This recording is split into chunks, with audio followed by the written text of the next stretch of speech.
වන්නේ ශ්‍රී ලංකා ගුවන්විදුලි සංස්ථාවයි. ජාතියේ සංවේදකයා විශ්වාසය සමග පෙරට.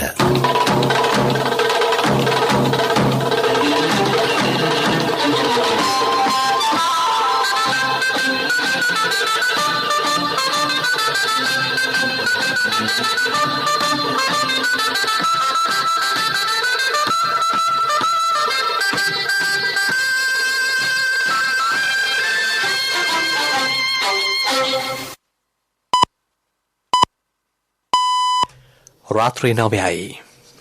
මේ ශ්‍රී ලංකා ගුවන්විදුලි සංස්ථාවයි. මෙන්න ප්‍රවෘත්ති. සංස්කරණය සම්පත් විලේගොඩ. ප්‍රකාශය සංජය මදුසංක මුතුමුණි. සර්වපාක්ෂික ආණ්ඩුවක් පිහිටීම සඳහා අගමැතිවරයෙකු නම් කරන ලෙස වැඩබලන ජනපති කතානායකට දැනුම් දෙයි.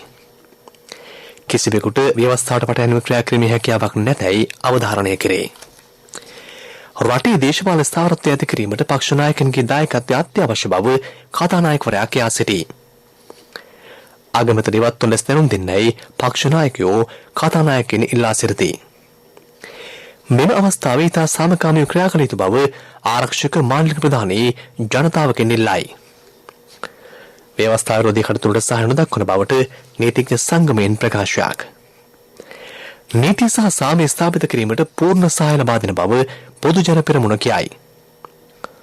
ලොව වැඩිම ජනගහනය සතරට බවට ඉන්දියාව පත්වනු ඇති බවට පූර්ව කථනයක්. ශ්‍රීමත් ජෝන් ටාබර්ට් කර්ෂ ශූරතා මල්ල ක්‍රීඩා තරඟාවලියට අයදුම්පත් බාර ගැනීම ලබන සිකුරාදායින් අවසන්.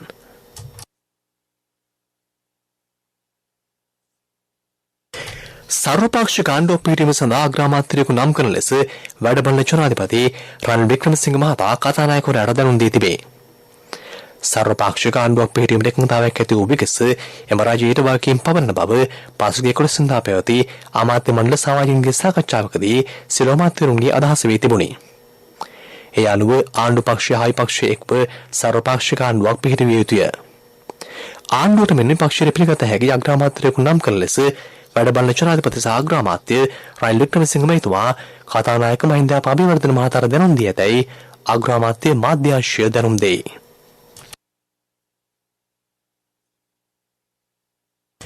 රටේ නීති හා සාමය පවත්වාගෙන යාමට උපරිම සහාය ලබා දෙන්නයි වැඩබලන ජනාධිපති රනිල් වික්‍රමසිංහ මහතුමා සියලු දෙනාගෙන් ඉල්ලා සිටී.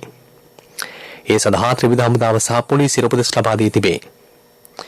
රටේ නීති හා සාමය පවත්වාගෙන යාම සඳහා ආරක්ෂක මාලික ප්‍රධානී ත්‍රිවිධ හමුදාපතිවරු ඇතුළු කොමිටියකට බලය පවරා ඇත. ඊට කිසිදු දේශපාලන ගැසීමක් නොමැත. ජනතාවගේ සහ අනාගත දරපණුවගේ ආරක්ෂාව වෙනුවෙන් ක්‍රියාමාර්ග නැතයි විශේෂ ප්‍රකාශයක් කරමින් වික්‍රමසිංහ මහතා සඳහන් කළේය. නීත්‍යානුකූල නවජනාධිපතිවරයෙකු පත් කර ගැනීමේ ක්‍රියාවලිය අඩපණ කිරීමට ඇතැම් කණ්ඩායම්වලට උවමනා වී ඇත. ජනතාවගේ සර්වජන ඡන්ද බලය සහ පරමාධිපත්‍ය ක්‍රියාත්මක කරන්නේ පාර්ලිමේන්තුවයි. ව්‍යවස්ථාවට පටහැනිව ක්‍රියාත්මක කිරීමේ අවස්ථාවක් නැතැයි එතුමා සඳහන් කළේය.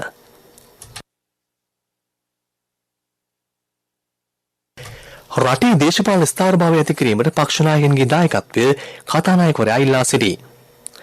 ආරක්ෂාව තහවුරු කිරීමට පියවර ගැනීමේ වැදගත්කම කතානායක මහින්දාප අබේවර්ධන මහතා පෙන්වා දුන්නේ අද පස්වරුවේ පැවති පක්ෂ නායක රැස්වීමේදීය. මේ අතර දේශපාලන සුමක් ලෙසින් අග්‍රාමාත්‍ය රනිල් වික්‍රමසිංහ මහතාට වහාම ඉල්ලා අසුලස් දැනුම් දෙන්නයි විපක්ෂයේ පක්ෂ නායකයෝ කතානායකවරයාගෙන් ඉල්ලා තිබේ. එමෙන්ම ලබන 20 වෙනිදා පාර්ලිමේන්තුවේදී පැවැත්වෙන ජනාධිපතිවරයා තෝරා ගැනීමේ මැතිවරණයේත් එක් රට පාලනය කිරීම කතානායකවරයාට බාර ගන්නා ලෙසද ඔවුන් දැනුම් දී ඇත. විපක්ෂයේ පක්ෂ නායකයන් සියලු දෙනාට සහභාගී වී සිටි අතර රජයේ පාර්ශවයෙන් ඊට එක්ව සිටියේ නීතිය හා සාමය පිළිබඳ අමාත්‍ය ටිරාන් අලස් මහතා පමණි. ජනාධිපතිවරයාගේ ඉල්ලා සිටීමේ ලිපිය අධ්‍යයනය තුළ ලබා ගැනීමට ක්‍රියා කරන බව කතානායකවරයා යලි අවධාරණය කළේය. ඒකාබද්ධ ආරක්ෂක මාලික ප්‍රධානී ත්‍රිවිධ හමුදාපතිවරු සහ පොලිස්පතිවරයාද ඊට සහභාගී වූහ.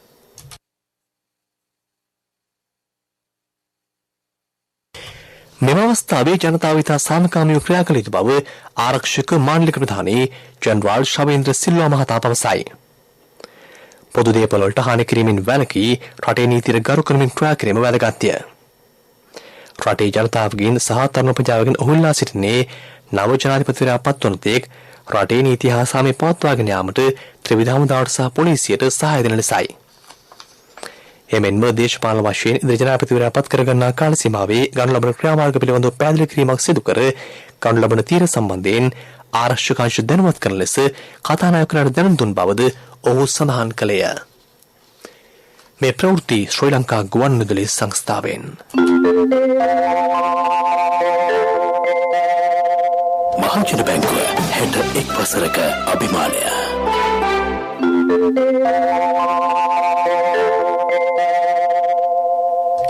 යලිත් ප්‍රවෘත්ති ව්‍යවස්ථා විරෝධී වන අවිනීත හෝ අරාජක තත්වයකට සහාය නොදක්වන බව නීතිඥ සංගමය අවධාරණය කරයි.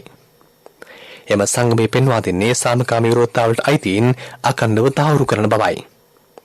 එබැවින් අග්‍රාමාත්‍ය කාර්ය පරිශ්‍රය වහාම අදාළ බලධාරීන්ට බාර දෙන ලෙස එම සංගමය විරෝධතාකරුවන්ට දැනුම් දෙයි. කොළඹ මල්පාරේ පිහිටි අගමැති කාර්යාලයේ විරෝධතාකරුවන් අත්කර ගැනීම කිසිසේත් අනුමත නොකරන බව එම සංගමය කියා සිටී. වහාම රටතුළ නීති හා සාමය පූර්ණ ලෙසින් ස්ථාපිත කරන ලෙස වැඩබලන ජනාධිපතිගෙන් ආරක්ෂක අංශයෙන් ඉල්ලා සිටින බව ශ්‍රී ලංකා පොදු ජන පෙරමුණ සඳහන් කරයි. නිවේදනයක් නිකුත් කරමින් එම පෙරමුණ කියා සිටින්නේ ඒ සඳහා අවශ්‍ය පූර්ණ සහාය ලබා දීමට සූදානම් බවයි. ප්‍රචණ්ඩකාරී කණ්ඩායම් වල හැසිරීම බරපතල ලෙස සැලකිලි ගත යුතුය. නීතියට ඉහළින් කිසිවක් තිබෙන හැකිසේම කිසිවෙකුට නීතියට ඉහළ සිටින්න නොහැකි බවද එම පෙරමුණ නිකුත් කළ නිවේදනයේ අවධාරණය කර සිටී. පුරවැසියන්ගේ ජීවත්වීම අයිතීන් හිංසනයට ලක්වීමේ නිදහසත් සුරක්ෂිත වන්නේ රට තුළ නීති හා සාමය ස්ථාපිතමින් පමණක්ය. එම වගකීම අත්හර නොහැකි බවද එම පෙරමුණ පෙන්වා දෙයි. ඇදෙන නීතිය අඛණ්ඩව ක්‍රියාත්මක වුවහොත් බස්නාහිර පළාතේ දුම්රිය ධාවනය නොවන බව ශ්‍රී ලංකා දුම්රිය දෙපාර්තමේන්තුව නිවේදනය කරයි. ඒ අනුව හෙට දුම්රිය ධාවනය සිදු නොවනු ඇත. පිට පළාත් තුළ සිට කොළඹට පැමිණෙන සියලු දුම්රිය නතර කර තිබේ. කොළඹට පැමිණි කාර්යාලය දුම්රිය පමණක් අද පස්වරු යලි ගමනාන්තය වෙත ධාවනය වූ බවද එම දෙපාර්තමේන්තුව සඳහන් කරයි. දුම්රිය සීමා කිරීම හේතුවෙන් ඇතැම් දුම්රිය ස්ථානවලදී දුම්රිය මගීන් කලාකාර ලෙස හැසිරුණු බවද අප වාර්තාකරුවෝ පවසති. මේ අතර ඇදෙන නීතිය නිසා බස්නාහිර පළාතේ පොදු ප්‍රවාහන සේවා ක්‍රියාත්මක වීමද සීමා වී තිබේ. මීළඟට ප්‍රමුඛ පුවත. ඔබ සමග ජයග්‍රහණය වෙත ඇදෙන 61 වන වටය අපි මෙලෙස ආරම්භ මහජන බැංකුව 61 වසරක අභිමානය. ප්‍රමුඛ පුවත ඔබ වෙත ගෙනෙන්නේ සෑම ගෙදරකම සිටිය යුතු වෙද මහත්මයා සිද්ධාලේප. අවන්හල් වල අලෙවිට තබා ඇති ඇතැම් බේකරි නිෂ්පාදන ප්‍රමිතියෙන් තොර බවට ජනතාව චෝදනා කරති.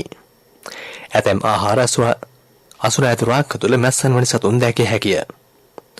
ආහාර සැපීමේදී අවන්හල් සේවකයෝ නිසි ක්‍රමවේද අනුගමනය නොකරති.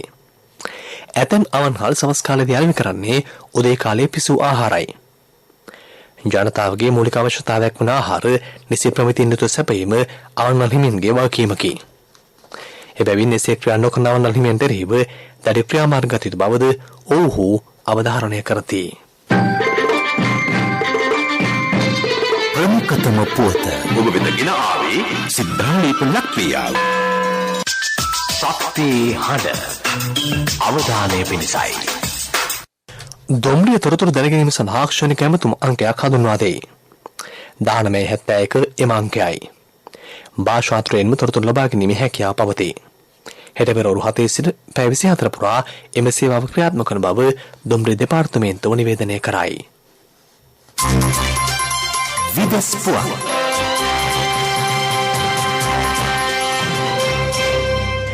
ලබන වසර වන විට ලෝ වැඩිම ජනගහනය සහිත රට බවට ඉන්දියාව පත් වනු ඇතැයි එක්සත් ජාතීන්ගේ සංවිධානය පවසයි. එම සංවිධානයේ දැක්වූ ලෝක ජනගහන අපේක්ෂා සම්බන්ධයෙන් වූ නවතම වාර්තාවේ ඒ බව දැක්වෙයි. දැනට ලෝ වැඩිම ජනගහනයක් ඇති රට ලෙස සැලකෙන්නේ චීනයයි. ඒ රට ජනගහනය බිලියන 1.42කි. ඉන්දියාවේ ජනගහනය මේ වන විට බිලියන 1.41ක් ලෙස දැක්වෙයි. මේ වසර නොවැම්බර් මාසයේ වන විට ලොව සමස්ත ජනගහනය බිලියන 8 ඉක්මවනු ඇතැයි එම සංවිධානය පෙන්වා දෙයි. පෙරසර සංවර්ධනයක පුවත් සම්පින්ඩනය සංවර්ධන පුවත්. මේ වසර තුල සංවර්ධනය කිරීමට වැව් 50ක් හඳුනාගෙන තිබේ. වැය කිරීමට අපේක්ෂිත මුදල රුපියල් කෝටි 50කි. වාරි සෞභාග්‍ය වැව් සංවර්ධන සනාටතේ එය ක්‍රියාත්මකයි. එළඹෙන මහකන්නේ වගා කඩුව සඳහා ජලය සැපීම ආරමුණු කර වැව් 20ක් කඩනමින් සංවර්ධනය කෙරේ. ක්‍රීඩා පුවත් ඔබ වෙත ගෙන එන්නේ සම්පත් බැංකුව හෙට දින එළිය කරයි. ශ්‍රීමත් ජෝන් ටාබට් කලශ ශූරතා මල්ල ක්‍රීඩා තරගාවලිය සඳහා යදුම්පත් භාර ගැනීම ලබන සිකුරාදා අවසන් වෙයි. මෙවර කලශ තරගාවලියේ පළමු අදියර කලාප 3ක යටතේ පැවැත්වීමට නියමිතයි. පළමු කලාපීය තරගාවලිය අගෝස්තු මාස 5, 6, 7 යන දිනවලදී ඇඹිලිපිටිය මහවැලි ක්‍රීඩාංගණයේදී පැවැත්වෙයි. ව්‍යාපාරික පුවත් ඔබ වෙත ගෙන එන්නේ NSB සල්ලි එහෙන් තෑගි මෙහෙන් ස්වර්ණ ජයන්ති වාසනා ජයග්‍රාහකයා ඔබද. ඉන්දියානු ආයෝජන කමිටුවේ මෙරට ලැබුණු යුරියා පොහොර බෙදා හැරීම ආරම්භ කර තිබේ. දින 10ක් ඇතුළත අවසන් කරන බව කොමර්ෂල් පොහොර සමාගමේ සභාපති මෙත්සිරි විජේකුණවර්ධන මහතා පැවසිය. පොහොර අදාළ දිස්ත්‍රික්කවල ප්‍රහාණය කිරීමෙන් පසු ගොවිජන මධ්‍යස්ථාන මගින් ඒවා බෙදා හැරේ. යුරියා පොහොර මෙට්‍රික් ටොන් 40000ක් මෙරටට ලැබී තිබේ. ව්‍යාපාරික පුවත් ඔබ වෙත ගෙන ආවේ NSB සල්ලි එහෙන් තෑගි මෙහෙන් ස්වර්ණ ජයන්ති වාසනා ජයග්‍රාහකයා ඔබද.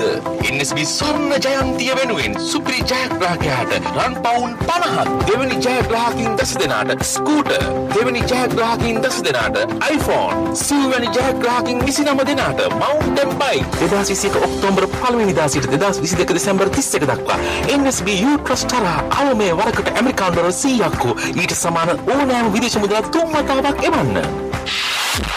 ආර්ථික පුවත් ආවරණය ඔබේ ඕනම අවශ්‍යතාවයකට සුදුසු මූල්‍ය විසඳුම් දෙන එන අය දිනු වෙන LOC සමූහය දිනු වෙන අප්‍රකාශිත විද්‍යුත් මුදල් ඇතුළු අතත්්‍ය මුදල් සම්බන්ධ යෝජනාකම ක්‍රියාත්මක කිරීමට කිසිදු ආයතනයකට සමාගමකට බලපත්‍ර ලබා දීමක් හෝ බලය පැවරීමක් සිදු කර නොමැති බව ශ්‍රී ලංකා මහ බැංකුව පවසයි.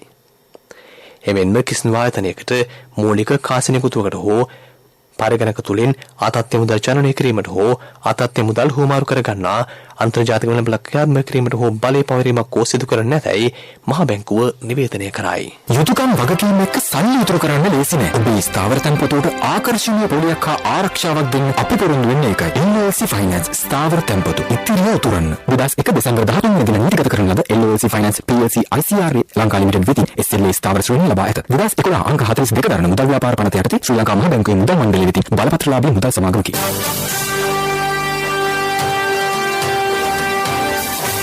කාලගුණ වාර්තාව සබරගමු පළාතේ නුවරඑළිය මහනුවර ගාල්ල සහ මාතර ශ්‍රීකවලත් වැසිවාර කීපයක් ඇතිවන බව කාලගුණ විද්‍යා දෙපාර්තමේන්තුව නිවේදනය කරයි. බස්නාහිර හා වයම් පළාත්වල වැසි ස්වල්පයක් ඇතිවේ. රාත්‍රී ප්‍රවෘත්ති අවසන් කිරීමට පෙර යලි සිරස්තල සර්වපාක්ෂික ආණ්ඩුවක් පිහිටීම සඳහා අගමැතිවරයෙකු නම් කරන ලෙස වැඩ බලන ජනපති කතානායකට දැනුම් දෙයි. කිසිවෙකුට ව්‍යවස්ථාවට පටහැනිව ක්‍රියා කිරීමේ හැකියාවක් නැතැයි අවධාරණය කෙරෙයි. රටේ දේශපාලන ස්ථාවරත්වය ඇති කිරීමට පක්ෂ නායකයන්ගේ දායකත්වය අත්‍යවශ්‍ය බව කතානායකවරයා කියා සිටී. අගමැති ඉවත්ව ලෙස දැනුම් දෙන්නයි පක්ෂ නායකයෝ කතානායකයන් ඉල්ලා සිටිති. මෙම අවස්ථාවේ තා සාමකාමීව ක්‍රියා කළ යුතු බව ආරක්ෂක මණ්ඩල ප්‍රධානී ජනතාවගෙන් ඉල්ලයි. මේ අවස්ථාව විරෝධී කටයුතු වලට සහාය නොදක්වන බවට නීතිඥ සංගමයෙන් ප්‍රකාශයක්. නීතිය සහ සාමය ස්ථාපිත කිරීමට පූර්ණ සහාය ලබා දෙන බව පොදු ජන පෙරමුණ කියයි. ලොව වැඩිම ජනගහනය සහිත රට බවට ඉන්දියාව පත්වනු ඇති බවට පුරෝකථනයක්. ශ්‍රීමත් ජෝන් ටාබඩ් කලශ ශූරතා මල්ල ක්‍රීඩා තරගාවලියට අයදුම්පත් භාර ගැනීම ලබන සිකුරාදායින් අවසන්. අපගේ මේ ප්‍රවෘත්ති ප්‍රකාශයට www.slbc.lk බඩවියෙන්ද ඔබට සවන් දිය හැකියි. අපගේ මීළඟ ප්‍රධාන ප්‍රවෘත්ති ප්‍රකාශය හෙට උදෑසන 6ට බලාපොරොත්තු වන්න. රාත්‍රී ප්‍රවෘත්ති ඉන් සමාප්තයි.